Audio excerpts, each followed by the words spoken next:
This video is on how to solve a linear equation. So I have simplified this into 3 steps. So the first step is we want to see if anything can be simplified. So in this problem there are no like terms and there is no distributive property needed. So step 1, we will skip. Step 2, we're going to cover up the variable, so we're going to highlight it. And then if there's something next to it, we have to either add or we have to subtract. Well, since this is a negative 12, we need to add 12 to both sides. So that makes 0 there, so we need to add 12 here. So whatever we do to one side of the equal, we have to do on the other side. So 8 plus 12 is 20. Now that this is all by itself, now that the 5x is all by itself, it's solo, that is when we are allowed to do step 3, which step 3 is to divide. So we need to divide everything by 5.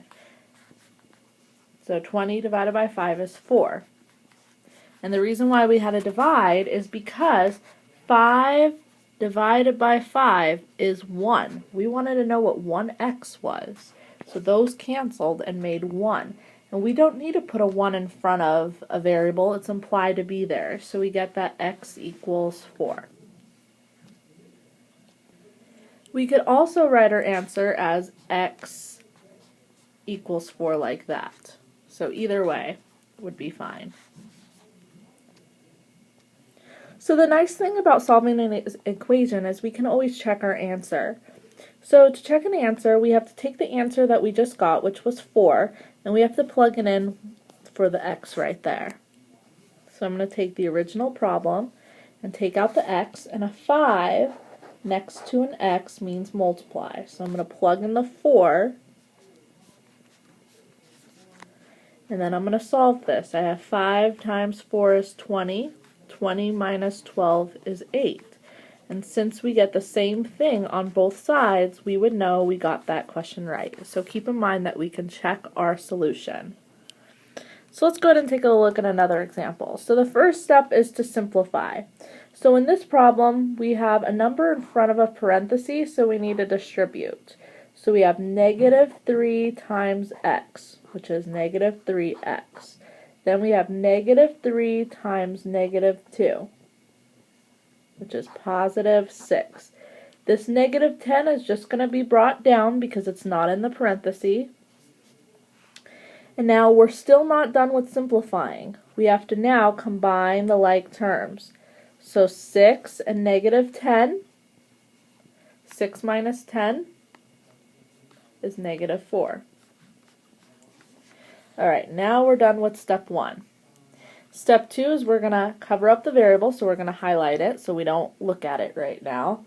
And we're going to either add or subtract. So since this is minus 4, we're going to add. We're going to put a positive 4 on both sides. And then the very last step, when this is all by itself, the very last step is to divide. So we're going to divide everything by negative 3.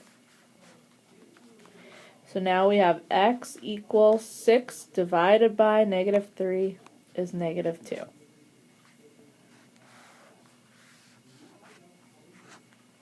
Alright, let's take a look at another example. So the first step is to simplify.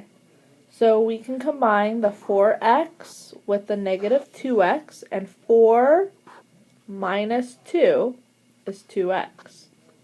And then we're going to bring down the negative 8, bring down the 10, and now we're done with step 1.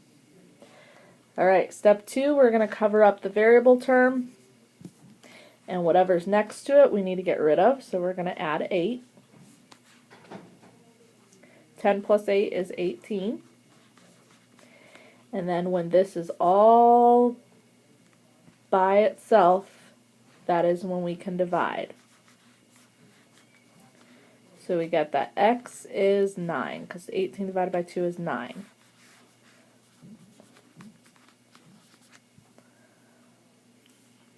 Alright, let's look at this one. So first step is to simplify.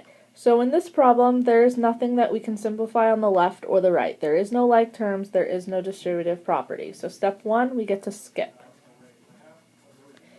So step 2, we're going to cover up the variable term. And whatever's next to it, which is the 7 right here, we need to get rid of that 7. So if we have 7, we have to take 7 away to make it 0 on that side. So if I put a -7 on this side, I have to put a -7 on this side. So these signs are the same, so a -5 and a -7, they have the same sign, so we're going to add them. And then look in front of the larger number, so we get -12. So we are done with that step. Then the very last step, when this is all by itself, the very last step is to divide. So we're going to divide everything by itself. So we're going to divide by -6. So we get y equals -12 divided by -6, and negative divided by a negative is a +2.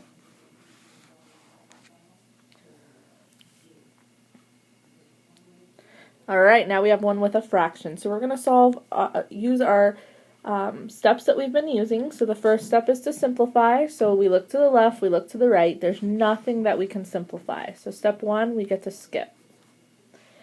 Step 2, we're going to highlight the variable term and get rid of what's next to it. So we're going to get rid of the -12 by adding 12. We're putting a +12 on both sides. And then we have 4 plus 12 is 16. And then when this is solo, when this is all isolated, when it's by itself, we need to divide.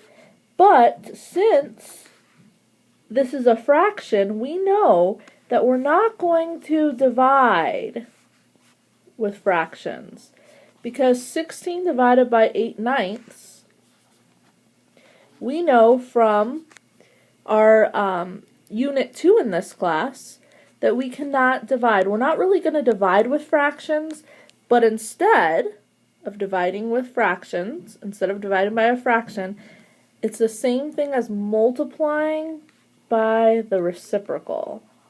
Because 9 times 8 is 72, and 8 times 9 is 72, you'll get 72 divided by 72. In other words, these cancel and just make 1x. That's what we wanted.